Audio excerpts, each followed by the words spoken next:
Well, here we are at Unit 4E, and this is Part 1. And let's deal with the first question. By the way, what we're talking about here is income taxes. So, I find it pretty fascinating. I hope you do. So for the first couple of questions, does it make sense? And the first one is, my mortgage payment is $1,700 per month, so I will have a tax deduction of 12 times 1,700, which is 20,400. No, that doesn't make sense. You can't deduct the whole payment. You can deduct the interest, but only the interest. And you'll see that on page 270. The next one, Sam is in the 35% tax bracket. So a $500 tax credit will reduce his total tax bill by, let's see, 35% of 500.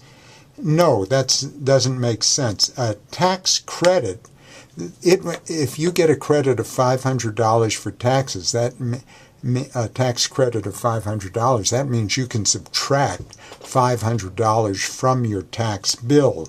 And what Sam's talking about is a tax deduction, not a tax credit. And again, that's on page 270. Now let's go to question 3. And Carla earned wages of $4,917 and received $1,583 in interest from a savings account and contributed $4,388 to a tax-deferred retirement plan. She was entitled to a personal exemption of $3,650 and had deductions totaling $7,767. Find her gross income. Well, the only thing that matters with the gross income is what you took in. So her gross income was structured by her wages plus her interest, and the sum of those two is $50,600, and so C is our choice. The deductions had no impact on gross income. So here we are at 4 with Caitlin, and she's single and earned $34,482. She received interest of $351. She contributed $456 to a tax-deferred retirement plan. She had $565 in itemized deductions from charitable contributions.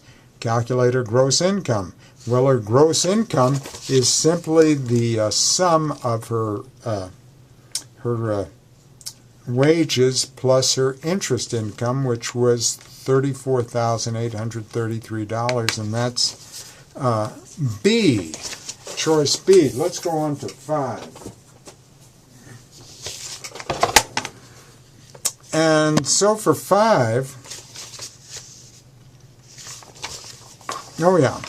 Mike and Carrie are in the 28% marginal tax bracket and claim the standard deduction. How much will their tax bill be reduced if they qualify for an $809 tax credit?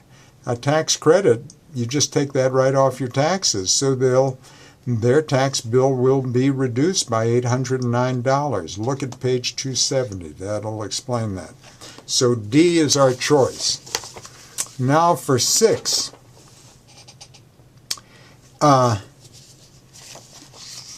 Mark earned $6,300 and $63,000, I beg your pardon, $357. By the way, page 272. From wages as a mechanic and made $3,282 in tax-deferred contributions to a retirement fund. Calculate the FICA tax. Well, FICA tax is explained on page 272. Please go there. But FICA taxes, that's a tax that goes to Social Security and Medicare. And the only thing it taxes is wages, period. So it doesn't matter how much you contribute to a tax-deferred plan, that you've deferred income taxes. You haven't deferred FICA taxes. So then their tax will, his tax is going to be, and oh yes, it's for incomes less than about $106,000. In fact, I'll tell you what it exactly is.